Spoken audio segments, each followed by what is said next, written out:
Welcome back, and this is another lesson this week for you to learn.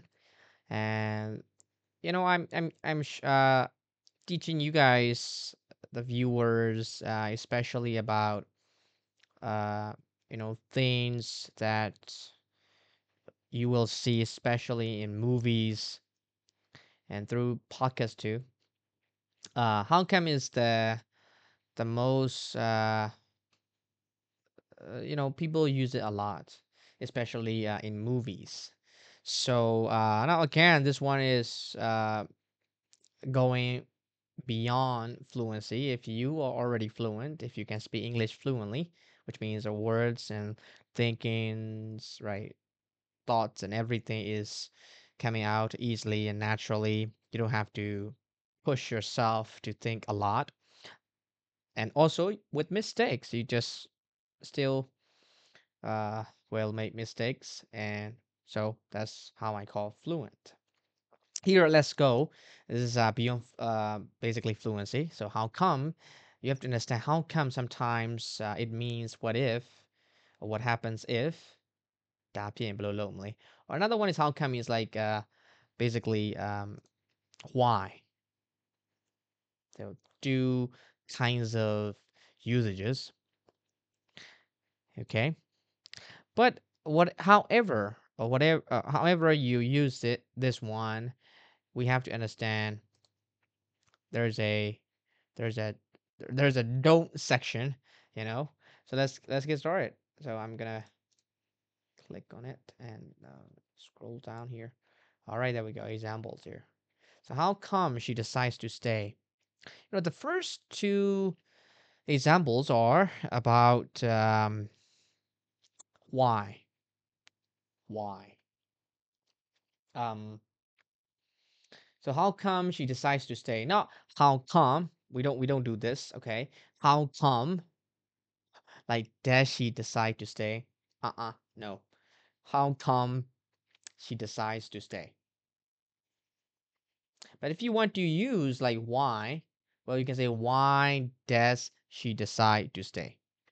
The how come is not like this, you know, right? How come is like this. How come she decides to stay? Which means why does she decide to stay?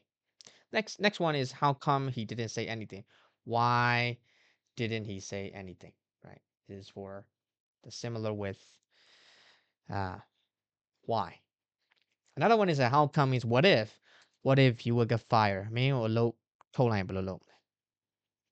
What if you will get fired? What happens if you will get fired? Or how come you will get fired? How come she treats you badly when you say sorry? Right? So what happens if, or what if she treats you badly when you say sorry?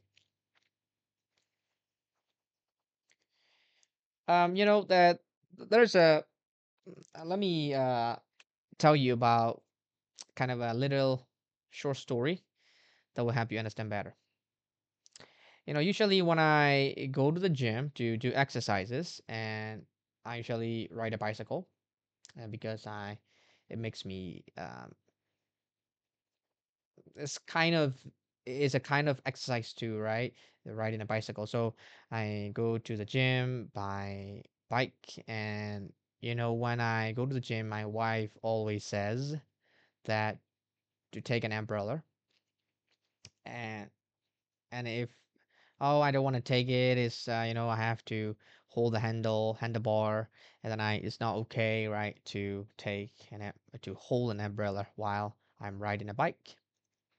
And she would say to me, how come you become sick, right? So right, what if you become sick? What happens if you become sick? That's the idea, right? And then I would say, how come I should be sick? Why should I be sick? Right, like this. I think you will like this, and I hope you enjoyed this. If you want to improve your English listening and speaking, especially you don't want to study grammar rules, which is you have done for ages. So I don't teach you grammar rules, but I do teach you grammar, but through stories and kind of naturally, actually, the way that native speakers do. To find this method, I have sacrificed, you know, a few years that did. I did it by myself. I use it on me by myself, and it worked. And I tried to use this method, applying this method to my classroom, and then it really worked, and people got success. And you know, so there's a way if you want, if you don't want to study grammar rules, and but still you want to speak English, and there's a way. I promise I can take you there. Good luck. Bye for now.